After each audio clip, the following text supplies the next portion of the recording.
Now, our next speaker is Peter Wilson. So if you could please put your hands together and welcome Peter Wilson. Good morning. For me, it's extremely morning because it's 20 past 1 a.m. for me, jet lag.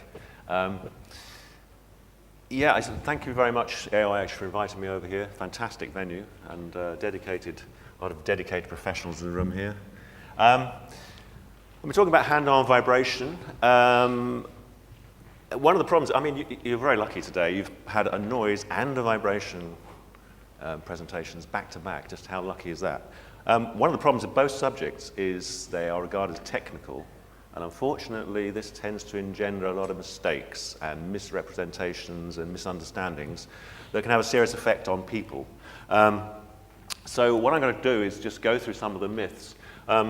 This is some of our background, which we talked about already.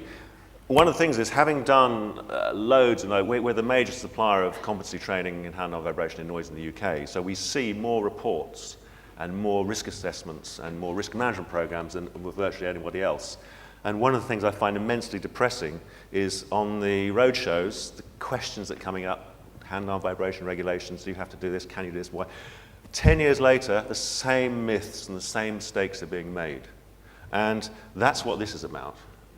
Now, this is here because obviously there's only one way to mount a toilet roll on a holder. It's this way, not that way, obviously. But the thing about this is, a couple of years ago, on one of my workshops, there was a doctor, and he said, one of my patients came to me the other day, and he has got severe hand-arm vibration symptoms. He can't wipe his own bottom. And that really brings home to you why we do this, why it's important that people get it right, why it's important people don't make mistakes and underestimate the exposure of people. It can mess with your life, seriously. And that's why it's so important to get it right. And there's a lot of myths, and one of the problems is that these myths are played upon by suppliers, by consultants. I don't like my own industry. It tends to attract nerds and anal retentive people who are interested in detail and not interested in the overall program to reduce risk. It's a bit like hi-fi magazines. Hi-fi magazines are the most concentrated source of bullshit in the planet. Because it's technical, they get away with all these things. And same with hand-arm vibration. So what I'm going to try and do is just go very quickly through some of the myths. And the main areas of myths are with risk assessment. People spend their whole lives measuring because it's easier than actually changing things to reduce risk. So I'm going to be talking about that. PPE for HAVS is an oxymoron. Tool maintenance vibration measurements, I don't know if it's the same over here, but they're becoming more and more common from suppliers.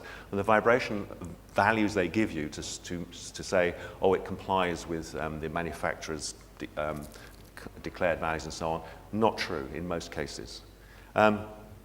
Purchasing or buying quite low vibration tools is very important, but on what do you base your decisions? And vibration reduction is normally regarded as you just can't do it. You buy a vibration tool, you're stuck with it. There are quite a few cases where you can actually do something about it. So any vibration risk management program has to contain all these elements. And what you're trying to do is say, what's best practice in my particular industry for each of these things? So identifying potential hazardous tools and operations. This is not always obvious. For example, a water pressure jet used to clear drains, you think, well, that's not a vibration problem. If you put it in pulse mode, you've got about 15 minutes use per day. So there are certain weird things or combinations of things that can cause problems. And it always takes, people ring up and say, we need a risk assessment done, and you say, well, we need a list of your tools in detail, and they say, oh, I'll get back to you next week. No, they won't. It'll be 3 or 4 months. People always underestimate the number of tools they have. Our current record holder is in South Wales. They said we've got about 100 tools. Currently, they're on 600 and still rising. So this does take time. Then you have to assess the risks. And how do you do that? And I'm just going to talk about the basic mistakes that people make. Training is really important because personal behavior, unlike most risks, has a big effect on your actual risk. And we have risk reduction programs by HARSmooth. I'll just touch on surveillance.